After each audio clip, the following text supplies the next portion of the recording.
बात एक ही है। जितना आनंद आपको भगवान के दर्शन करने में प्राप्त नहीं हो सकता, जितना भगवान की कथा श्रवण करने से होता है, भगवान का गान करने से होता है, भगवान का नाम जपने से होता है। सत्संग क्या है? जो संग से जीता जाए, अपने आचरण में ढाला जाए।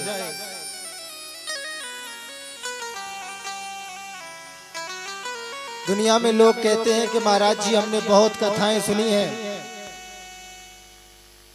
बहुत मंदिरों में गए, भगवान का बहुत पाठ पूजा किया, मगर हमें कुछ ऐसा कुछ प्राप्त नहीं हुआ।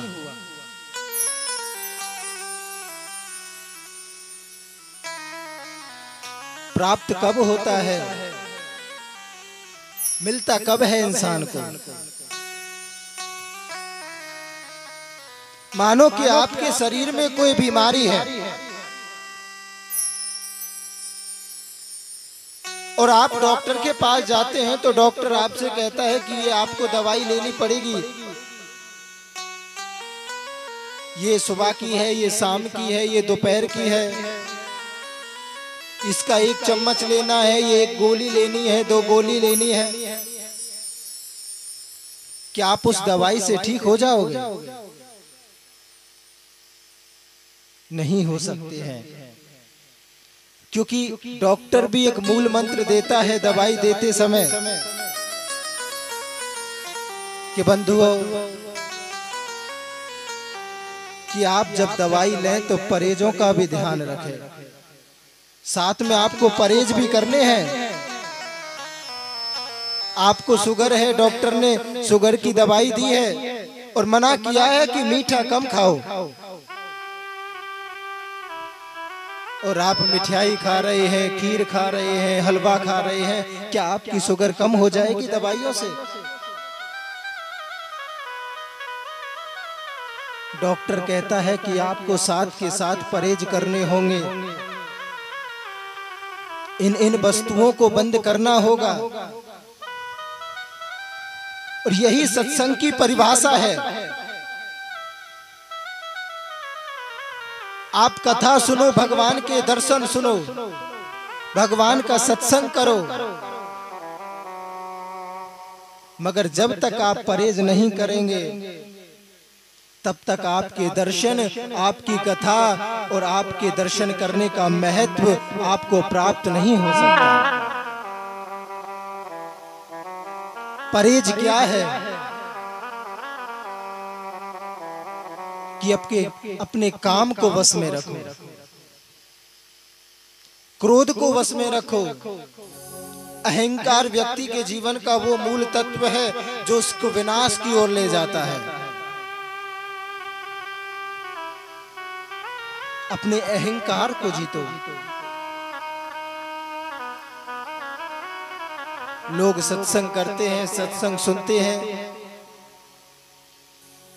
मगर कभी सत्संग का परहेज ही नहीं किया। जैसे दवा लेते समय आपने परहेज नहीं किया तो दवा उतना ही असर करेगी जितना आपने महत्व दिया है उसको। और सत्संग का फल उसी प्रकार मिलेगा आपको जितना आपने अपने जीवन में उतारा है।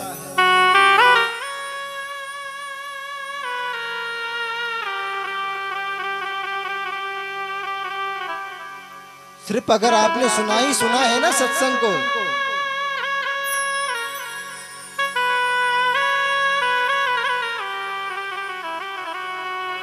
इतना ही फल मिलेगा कि आपको दोबारा सत्संग प्राप्त हो जाएगा।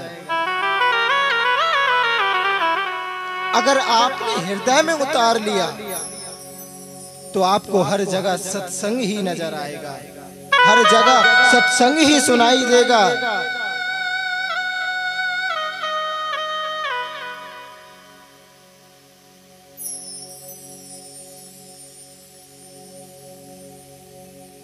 आज हम श्रीमद् भागवत कथा के महात्म का सर्वप्रथम श्लोक गायन करेंगे। तो सभी अपने सर को ढक लें, सभी अपने सर को ढकें।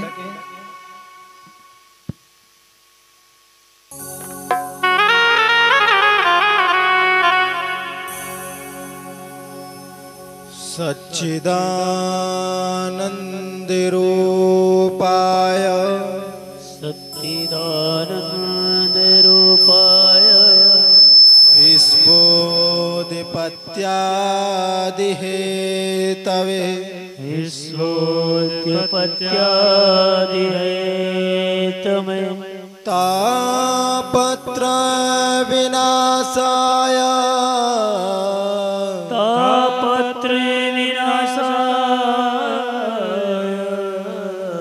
श्री कृष्णाय वयं नमः।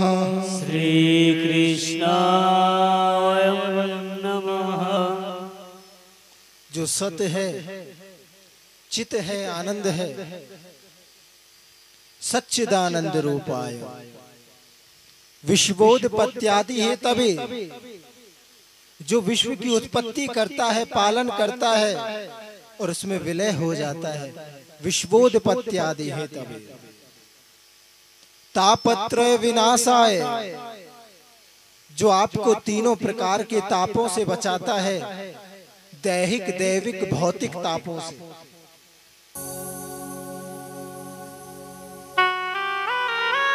दैहिक ताप जो हमें शरीर से मिलते हैं।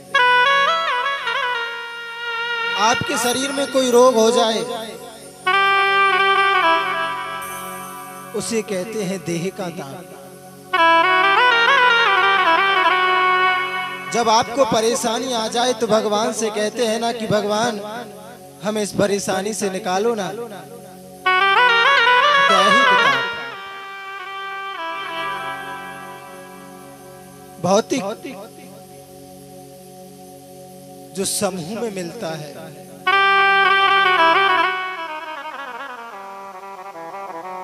और दैविक होता है जो देवताओं के द्वारा मिलता है।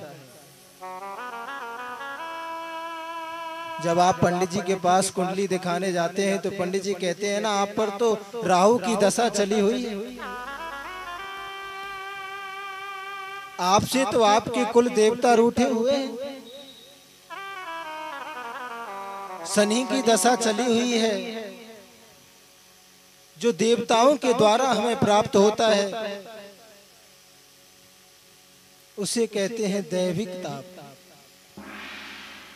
तापत्र विनाशाय, जिसमें तीनों तापों को विनाश करने का सामर्थ्य है, श्री कृष्णाय वयं नमः। हम सब मिलकर ऐसे भगवान श्री कृष्ण को नमस्कार करते हैं, वंदन करते हैं।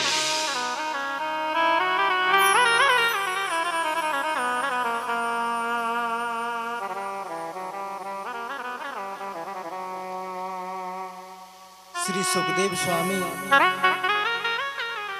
जो वीतरागी हैं, जिन्होंने जन्म लेते ही सन्यास को धारण कर लिया, ऐसे परम गुरुदेव को भी बारंबार नमन है। बंधुओं, जिस प्रकार हम इस पावन स्थल में कथा का श्रवण कर रहे हैं, उसी प्रकार प्राणों में एक जगह है नैमिषारण्य तीर्थ के नाम से, जहां पर सौनकादिक 88,000 ऋषि निवास करते हैं, जिनका एक ही काम है सिर्फ गोविंद का भजन, भगवान का भजन।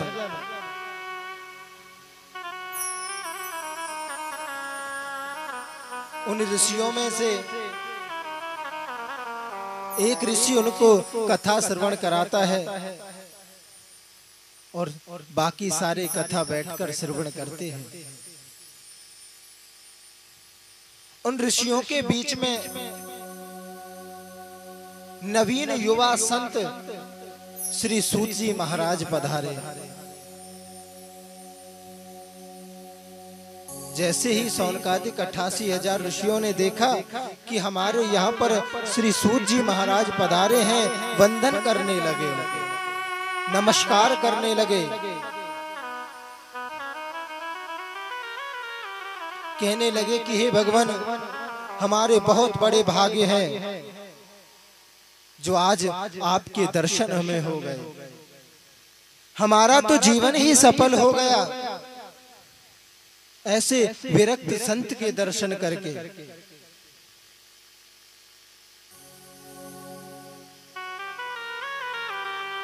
श्री सूत जी महाराज कहते हैं कि ऋषियों, आप सब मुझसे उम्र में बहुत बड़े हैं और एक एक ऋषि की उम्र इतनी है कि उसने ना जाने जीवन में कितनी बार चतुर्थ युगियों को देखा है, ना जाने कितनी बार उनके जीवन में इंद्र बदल गए।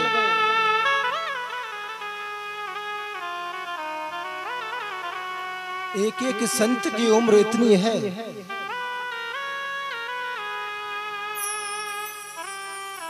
सूत जी कहते हैं कि ऋषियों, आप मुझे जब ऐसे प्रणाम करते हो ना तो मुझे लज्जा होती है,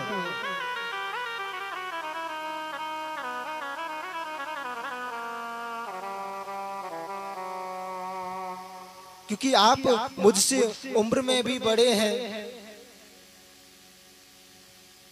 सौनकादिक 88,000 ऋषियों ने कहा सूत जी से,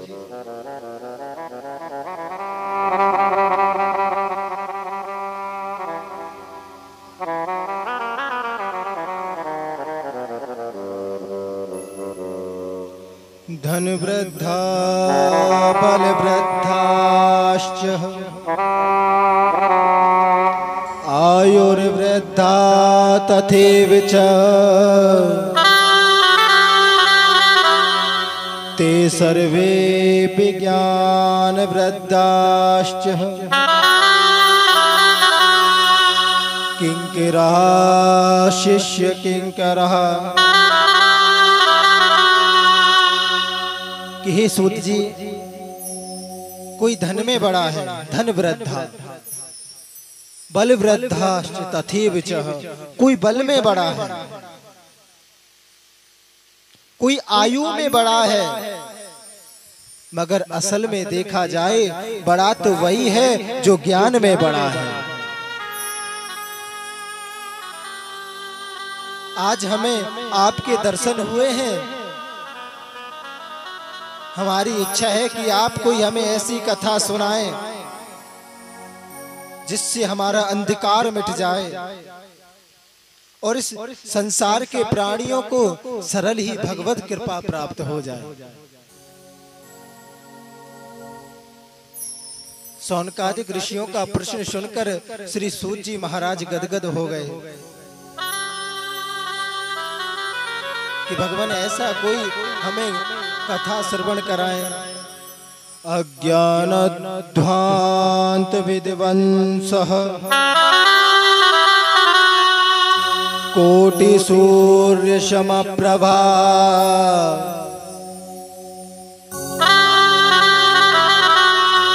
सूताक्षाहि कथा सारम मम कर्ण रसायनम। कि भगवान हमें ऐसी कथा सुनाए जो हमारे अंधकार को मिटा दे और इस संसार के प्राणियों को सरल ही भगवत कृपा प्राप्त हो जाए।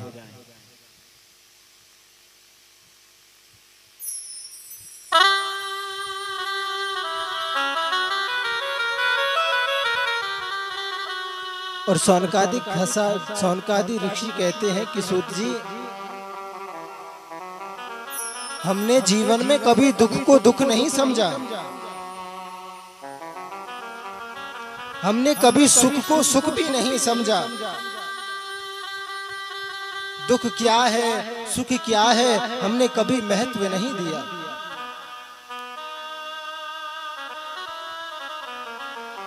संत वो नहीं होता जो अपने आप को संत समझे, ज्ञानी वो नहीं होता जो अपने आप को ज्ञानी समझे,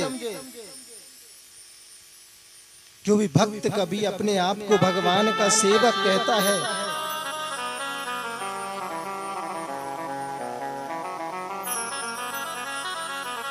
ऋषि कहते हैं कि सूत जी, सुख दुख तो हमारे मानस पुत्र हैं जो हमारे मन से उत्पन्न होते हैं।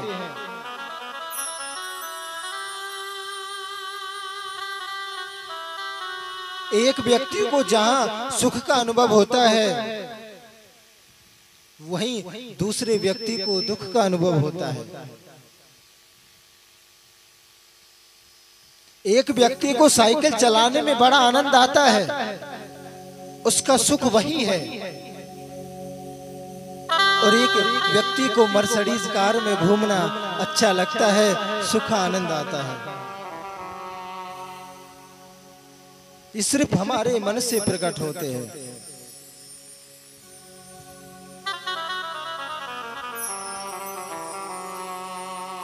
श्रेयसाम यद बबरे श्रेय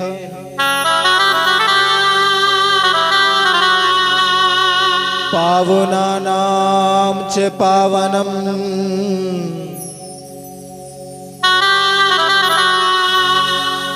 कृष्ण प्राप्ति करम सस्वत साधनम तद्वदाधुनः। श्रेयसाम सद्यद भवेत् श्रेयः पावनानां च पावनम। कोई ऐसी कथा सुनाओ जो श्रेष्ठों में भी श्रेष्ठ हो, पावनों में भी पावन हो। श्री कृष्ण प्राप्ति करम सस्वत साधनम, जिससे हमें सरल ही श्री कृष्ण की प्राप्ति हो जाए। श्री सूत जी कहते हैं, सौनकादिक ऋषियों, ऐसी तो सिर्फ एक ही कथा है, श्रीमद् भागवत कथा, जिसे सुनकर पापी व्यक्ति भी मोक्ष की प्राप्ति कर सकता है। दुष्ट प्राणी जिसने आजीवन दुष्कर्म किए हों, ऐसी पावन कथा श्रीमद् भागवत है।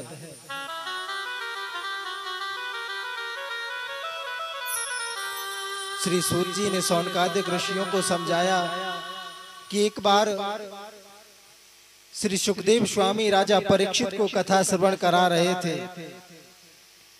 उसी समय स्वर्ग के देवता वहां पर अमृत का घट लेकर विराजमान होते हैं, पहुंचते हैं, और सुखदेव स्वामी से कहते हैं कि भगवान, आप ये अमृत परीक्षित को पिला दें और इसके बदले आप हमें श्रीमद् भागवत कथा श्रवण करा दें। अमृत से पीने से राजा परीक्षित तक्षक के भय से मुक्त हो जाएगा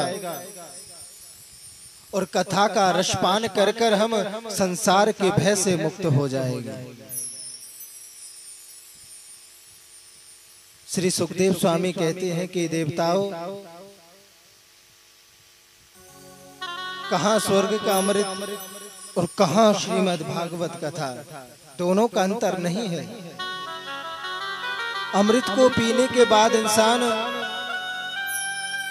स्वर्ग का सुख भोग कर वापस इसी नरक, इसी दुनिया में आता है, मगर जिसने हृदय से श्रीमद् भागवत कथा का पान कर लिया, उसका तो 84 के चक्कर से ही जन्म मुक्त हो जाएगा। पुनरपि जननम पुनरपि मरणम पुनरपि जननी जठरे शयनम।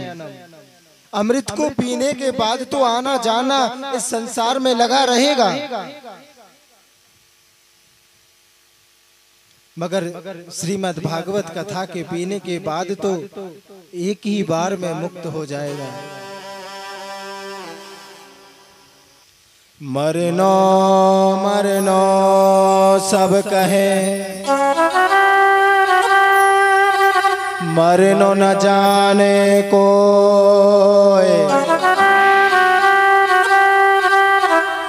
एक बार ऐसो मरो,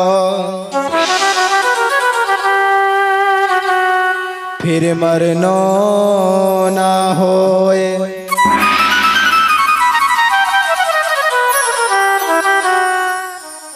प्यारे बंधुओं,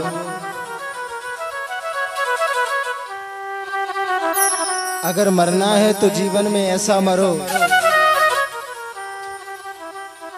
कि दोबारा आपको मरना ना पड़े।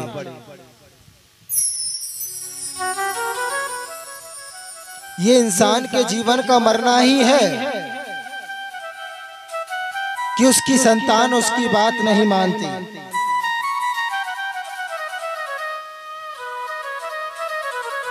बार बार मरना है, हर रास्ते पर दुख पाना है उस इंसान को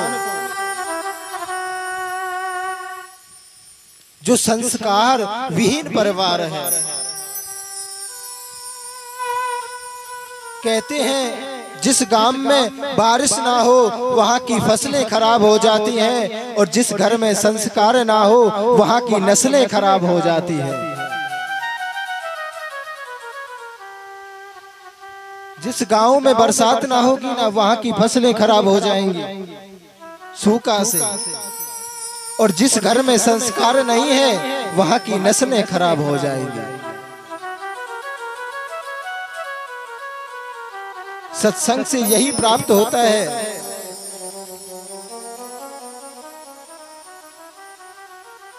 कि अगर जीवन में मरना है ना तो सिर्फ मेरे गोविंद की यादों में मरो, भगवान की कथा के लिए मरो, भगवान से प्रेम करने के लिए मरो, ना कि दुनिया के मोह माया में फंसकर मरो। क्योंकि पुनरपि जननम पुनरपि जननम, ये दुनिया में आना जाना तो लगा रहेगा आपका, मगर अब इंसान के जीवन को सुख प्राप्त करना है तो भगवान की भक्ति करे।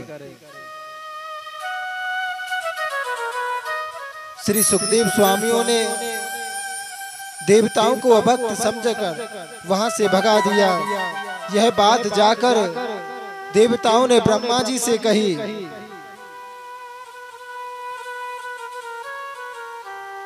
ब्रह्मा जी ने सुना कि दुनिया के लोगों ने, पृथ्वी के लोगों ने अमृत को ठुकरा दिया। एक श्रीमद् भागवत कथा के ऊपर अमृत को ठुकरा दिया।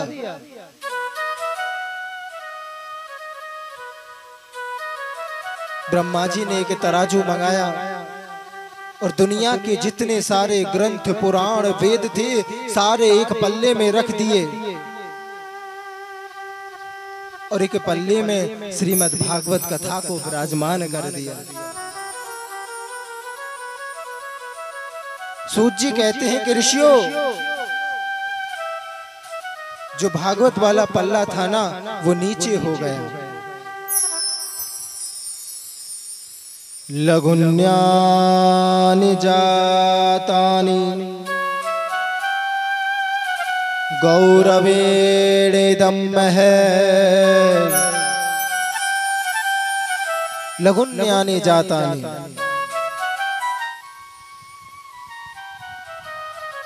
ब्रह्मा जी ने कहा कि देवताओं, ये श्रीमद् भागवत कथा कोई पोथी नहीं है, ये तो साक्षात मेरे कृष्ण हैं। श्रीमद् भागवतो प्रत्यक्ष कृष्ण एव ही,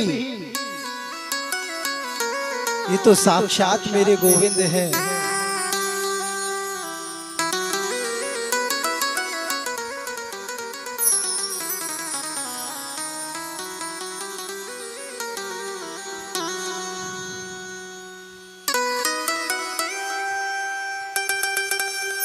एक बार प्यार से बोलना पड़ेगा, एक बार राधे राधे। क्योंकि राधे राधे जपते भव बाधा मिट जाए, कोटि जन्म की आपदा क्षण भर में मिट जाए। राधे राधे नाम का उच्चारण ही दिल में आनंद लाता है।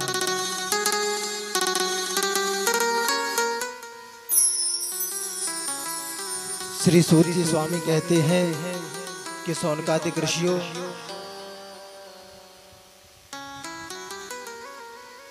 संसार के प्राणियों को एक अजगर सर्प ने अपने मुख खोल रखा है और अपने मुख में बंद कर रखा है। काल व्याल मुख ग्रास त्रास निर्नाश हे तबे, कि एक बहुत बड़ा व्याल है जिसके मुख में ये संसार के प्राणी बैठे हुए हैं, और जब तक जीवित है ये, जब तक वो सर्प अपना मुख बंद ना कर ले। वो सर्प है दिन और रात, धर्म और अधर्म। जब तक आप इसके बीच में बैठे हुए हैं तब तक जीवित हैं। जिस दिन इन्होंने अपना मुख बंद कर लिया उस दिन आपका राम नाम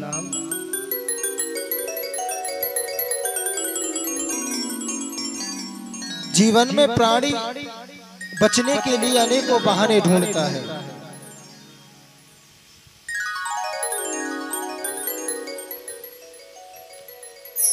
मैंने बहुत जगह देखा है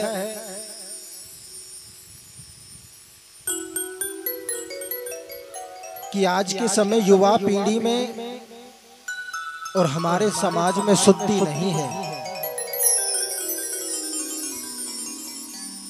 धर्म के कामों में आसक्ति नहीं है व्यक्ति की।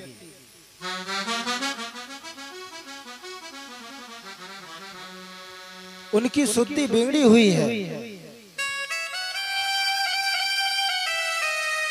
कहीं सत्संग, कहीं कथा हो रही होगी, वहां पे नहीं जाएंगे श्रवण करने के लिए। अभी कोई रागनी का कंपटीशन हो या कोई लेडीज डांसर नाचने के लिए आई हो या कहीं फिल्मी गाने बज रहे हो, तो ये कलियुगी व्यक्ति वहां पर आकर्षण होगा, इनका खिंचाव होगा इनका, क्योंकि इनके मन शुद्ध नहीं है। मन शुद्ध तो उसका है जो कथा श्रवण करता होगा, भगवान का भजन करता होगा।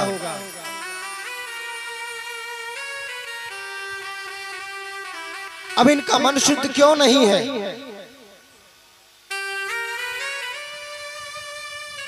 इनकी भगवान में आसक्ति क्यों नहीं है? क्योंकि ये घर में भी शुद्ध नहीं रहते।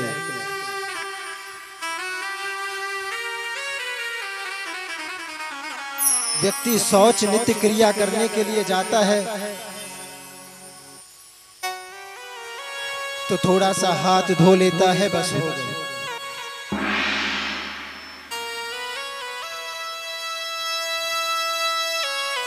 आप जब शौच क्रिया करने के लिए जाएं तो 3 बार कुल्ली करने पड़ते हैं शुद्ध होने के लिए।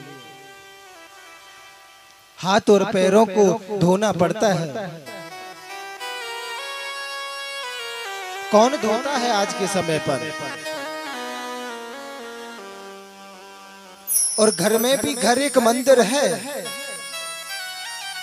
महापुरुषों ने तो ये तक कहा है कि घर में भी नहीं घुसना चाहिए ऐसी अवस्था में।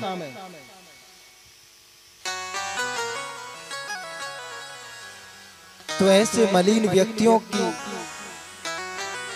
इच्छा कैसे हो जाएगी गोविंद कथा प्राप्त करने की? जो शुद्ध होता है वही भगवान के पास जाता है। बिना नहाए धोए आप भगवान के मंदिर नहीं जा सकते। जिसके मन के विचार शुद्ध हैं, जिसका आचरण अच्छा हो, वही भगवान की कथा सुनने का अधिकारी है। इंसान ये सोचते हो कि हमारे मन से कथा श्रवण कर पाए हम, असंभव है। जब तक आप ऐसे पुण्य अर्जित ना कर लें, ऐसे अच्छे कर्म नहीं कर लें कि आप भगवान की कथा श्रवण कर पाएं, तब तक तो आप कथा पांडाल में प्रवेश ही नहीं कर सकते। क्योंकि जा पर कृपा राम की होई, ता पर कृपा करे सब कोई। हर कोई व्यक्ति भी उसी पर कृपा करता है जिस पर मेरे प्रभु की कृपा हो, वरना कौन पूछता है आज के समय में। कहते हैं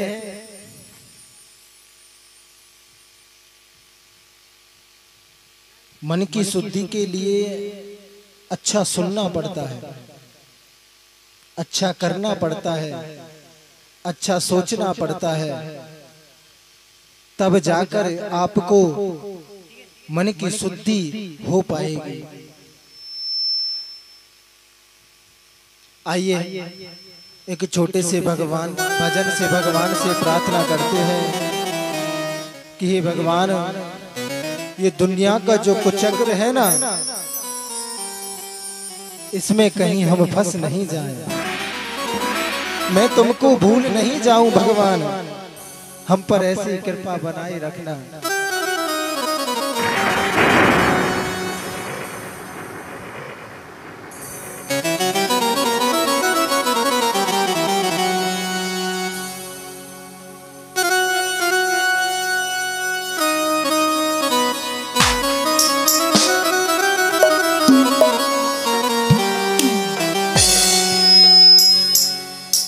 सभी को गाना है, साथ में भगवान से हाथ जोड़कर प्रार्थना करें।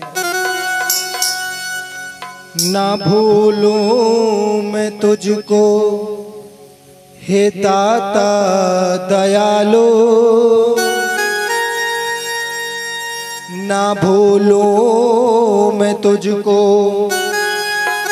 हे दाता दयालु। इसी जन्म में नाथ तुमको मैं पालूं, इसी जन्म में नाथ तुमको मैं पालूं, इसी जन्म में नाथ। ना भूलूं मैं तुझको हे दाता दयालु, ना भूलूं मैं तुझको हे दाता दयालु, ना भूलूं मैं तुझको हे दाता दयालु। न भूलूं मैं तुझको हे दाता दयालु। इसी जन्म में नाथ तुमको मैं पालूं, इसी जन्म में नाथ तुमको पालूं, इसी जन्म में नाथ तुमको मैं पालूं, इसी जन्म में नाथ तुमको ही पालूं।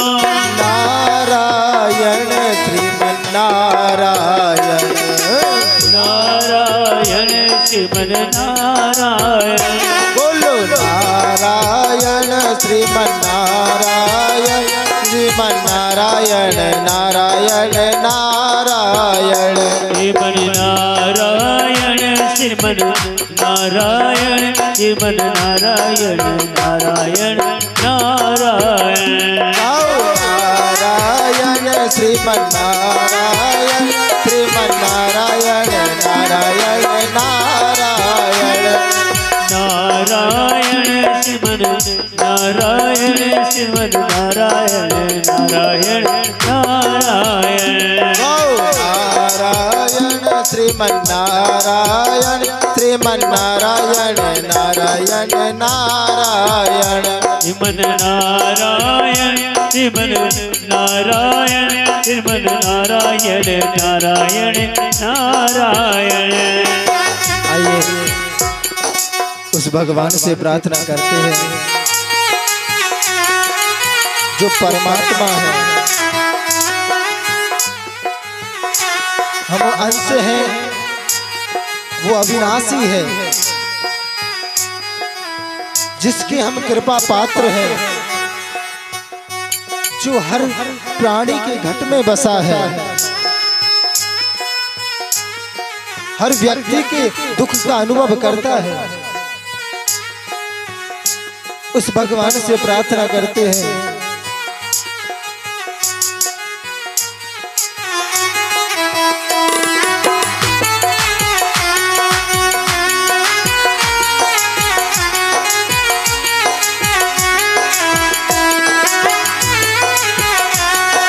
कैसा है जादू समझ में न आया, कैसा है जादू समझ में न आया, कैसा है जादू समझ में न आया, कैसा है जादू समझ में न आया। तेरे प्यार ने हमको जीना सिखाया, तेरे प्यार में हमको जीना सिखाया, तेरे प्यार ने हमको जीना सिखाया, तेरे प्यार में हमको जीना सिखाया। नारायण श्रीमन्नारायण, बोलो नारायण श्रीमन्नारायण, श्रीमन्नारायण नारायण नारायण, नारायण श्रीमन नारायण, श्रीमन नारायण नारायण नारायण। क्या बोलूं मैं तुझको हे दाता दयालु, इसी जन्म में मुझको ये अपना लेना, इसी जन्म में मुझको ये अपना लेना। दिल नारायण श्रीमन नारायण, श्रीमन नारायण नारायण नारायण।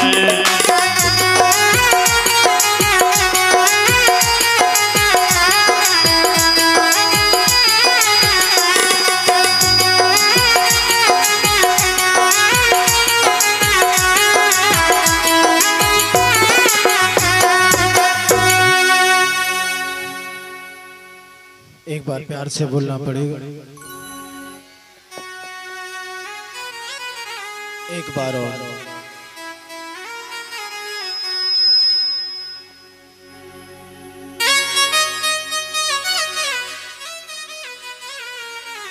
श्री सूत जी महाराज कहते हैं कि हे सौनकादिक ऋषि,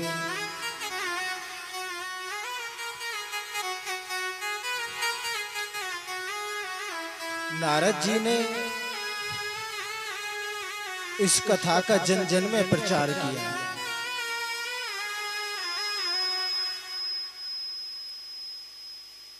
नारद जी ने इस कथा को जन जन में पहुंचाया।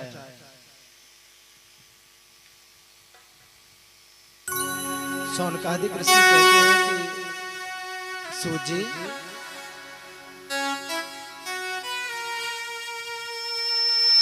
नारद जी ने कैसे इस कथा को जन जन तक पहुंचाया।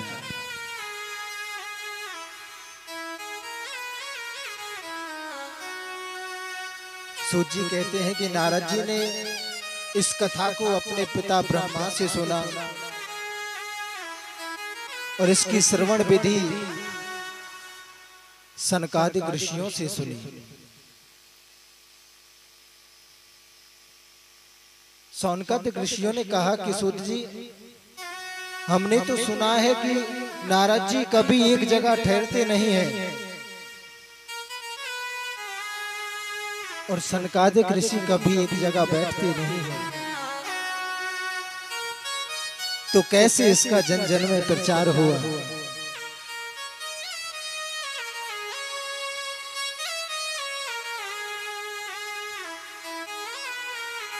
सूत जी ने कहा कि सौनकादिक ऋषियों, एक बार नारद जी बड़े उदास गंभीर अवस्था में बद्रीनाथ धाम में बैठे हुए थे।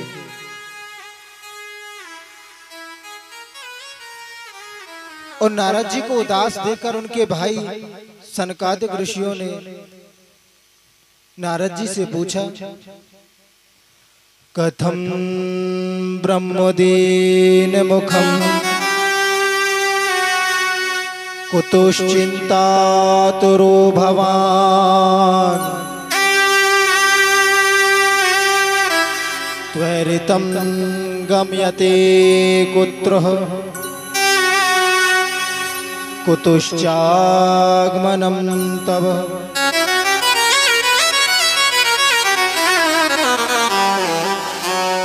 कि नारद जी, आप उदास कैसे बैठे हुए हैं? आपकी उदासी का क्या कारण है? अरे आपके दर्शन अगर कोई रोता हुआ व्यक्ति भी कर ले तो उसके चेहरे पर हंसी आ जाती है, और आप आज स्वयं उदास हैं। संतों ने कहा है कि जिस घर में कभी झगड़ा नहीं होता हो, उस घर में अगर नारद का आगमन हो गया तो उस झगड़े को फिर कोई मिटा नहीं सकता। और जिस घर में झगड़ा होता हो रोजाना दिन प्रति, उस घर में अगर नारद जी पधार जाएं तो जीवन पर्यंत उस घर में झगड़ा नहीं हो सकता।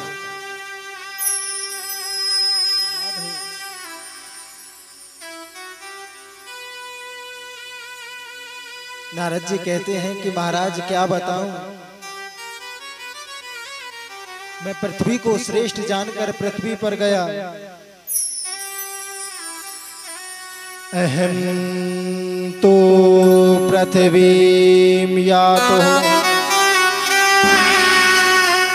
ज्ञात्वा सर्वोत्तमामिति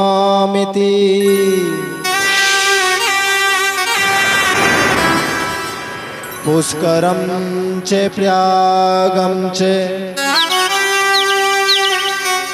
काशीं गोदावरीं तथा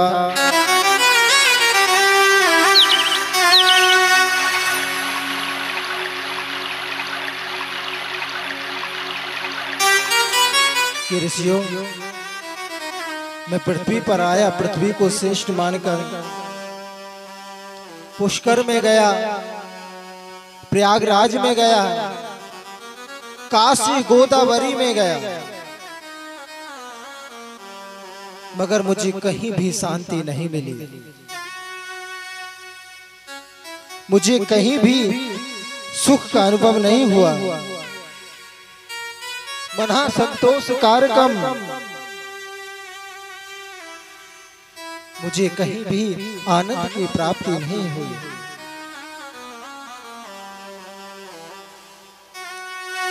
कि भगवान, संसार में मैंने एक कौतुक देखा कि घर में युवा स्त्री की चलती है, नवीन स्त्री की चलती है, बुजुर्गों को कोई पूछता ही नहीं है।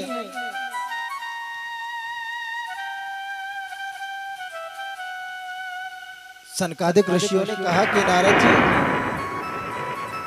घर में तो युवा स्त्री की ही चलनी चाहिए, इसमें कोई आश्चर्य नहीं है।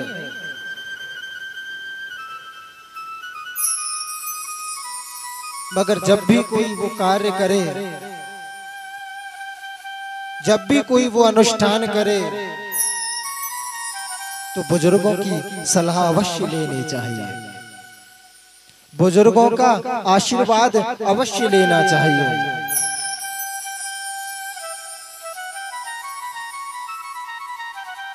ऋषियों, कलिका धर्म मित्रेण धैर्यं बाधिता धुना। अधर्म का जो मित्र कली है ना, उसने प्राणियों को अपने बस में कर रखा है।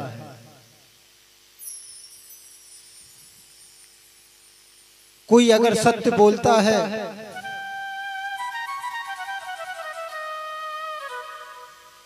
तो उसे सत्य नहीं बोलने देते। दिन में चाहे 100 झूठ बोले ले व्यक्ति, अगर दिन में एक सत्य भी निकल गया तो वो कहता है कि मुझसे बड़ा राजा हरिश्चंद्र से कोई नहीं है सत्यवादी। अधर्म चाहे कितने भी कर ले, अगर इंसान कोई अच्छा काम करता है तो पूरे संसार के प्राणियों को दिखाना चाहता है, अपने नगर वासियों को बताना चाहता है कि मैंने ये कार्य किया है। अगर उससे कोई अधर्म हो जाए तो वो चाहता है कि पड़ोसी तक को पता नहीं चल जाए।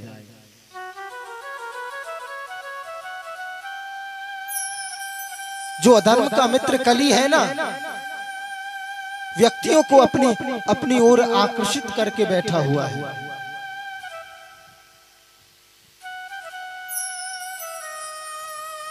सत्संग में नहीं जाने देता,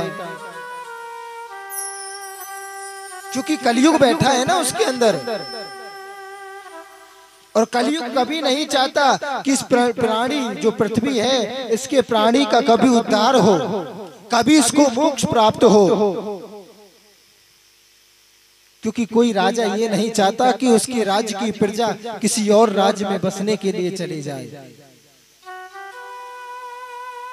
अगर प्रजा किसी और राज्य में रहने चली जाएगी तो वो राज्य किस पर करेगा?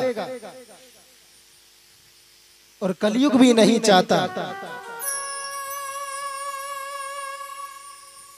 क्योंकि अगर व्यक्ति धर्म के कार्यों में आसक्ति बढ़ाएगा, कथाओं में जाएगा, सत्संग में जाएगा, बड़ों का सम्मान करेगा, संतों का संग करेगा, तो उसकी मुक्ति हो जाएगी ना। कलयुग को तो ये पसंद नहीं है। कलयुग उसके अंदर बैठा हुआ है, उसको कहीं जाने नहीं देगा। अगर जाने देगा तो वहां जहां नहीं जाने की जगह है, जहां सत्संगी व्यक्ति को नहीं जाना चाहिए, जहां पर गुणी व्यक्ति को नहीं जाना चाहिए। नाचने कूदने के लिए कहीं डांस कंपटीशन हो रहा है, वहां पर तो चला जाएगा वो, मगर पांडाल के दर्शन करने नहीं आ सकता। कोटि जन्म की आपदा क्षण भर में मिट जाए, ये कलयुग है मेरे बंधु। और नारद जी कहते हैं कि ऋषियों, मैंने एक कौतुक देखा जब मैं यमुना जी पर गया, वृंदावन गया।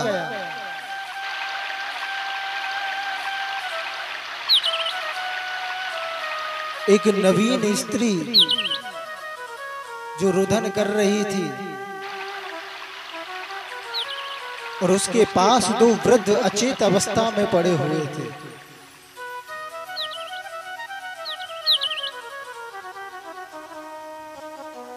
मैं वहां से गुजर रहा था तो उस स्त्री ने मुझे बुलाया, भो भो साधु खेड़म तृष्ट, कि ठहर जाइए साधु, थोड़ा ठहर जाइए।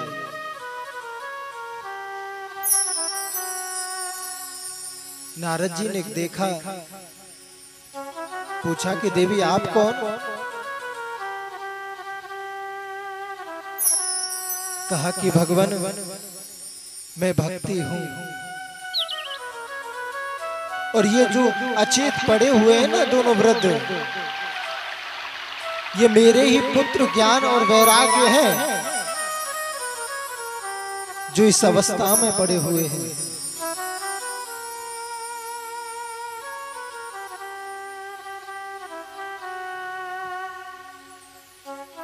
भगवान नारद ने सारी व्याख्या सुनी। उनके दर्द से भगवान नारद का हृदय पिघल रहा है।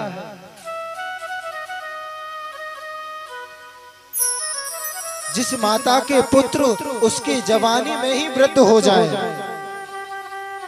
क्या बीतती होगी उस माता के हृदय पर।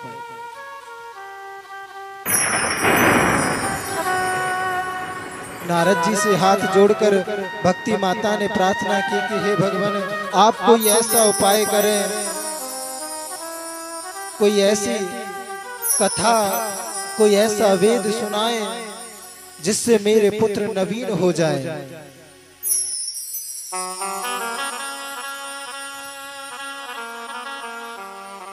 नारद जी ने गीता का पाठ किया,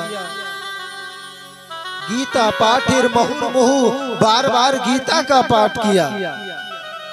जब तक गीता का पाठ सुनाते तब तक तो वो युवा हो जाते, और जैसे ही गीता का पाठ बंद होता वो वृद्ध वृद्ध अवस्था में चले जाते।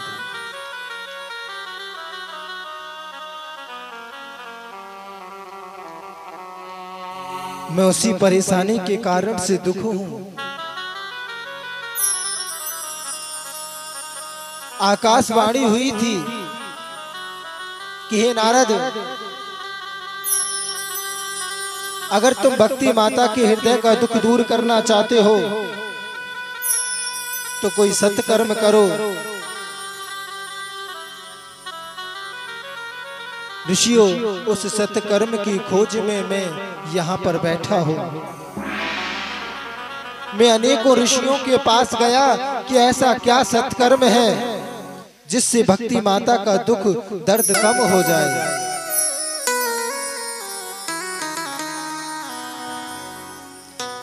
सत्कर्म सोच को नूनम,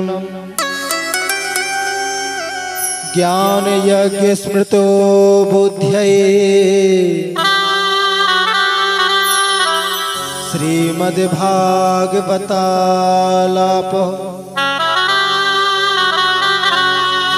सातो गीतः सुकादेवी।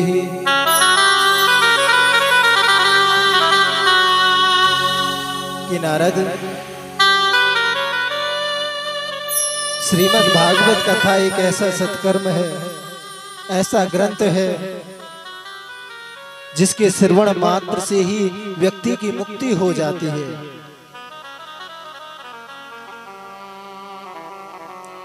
जिसके दर्शन मात्र से ही भव सागर से पार हो जाता है।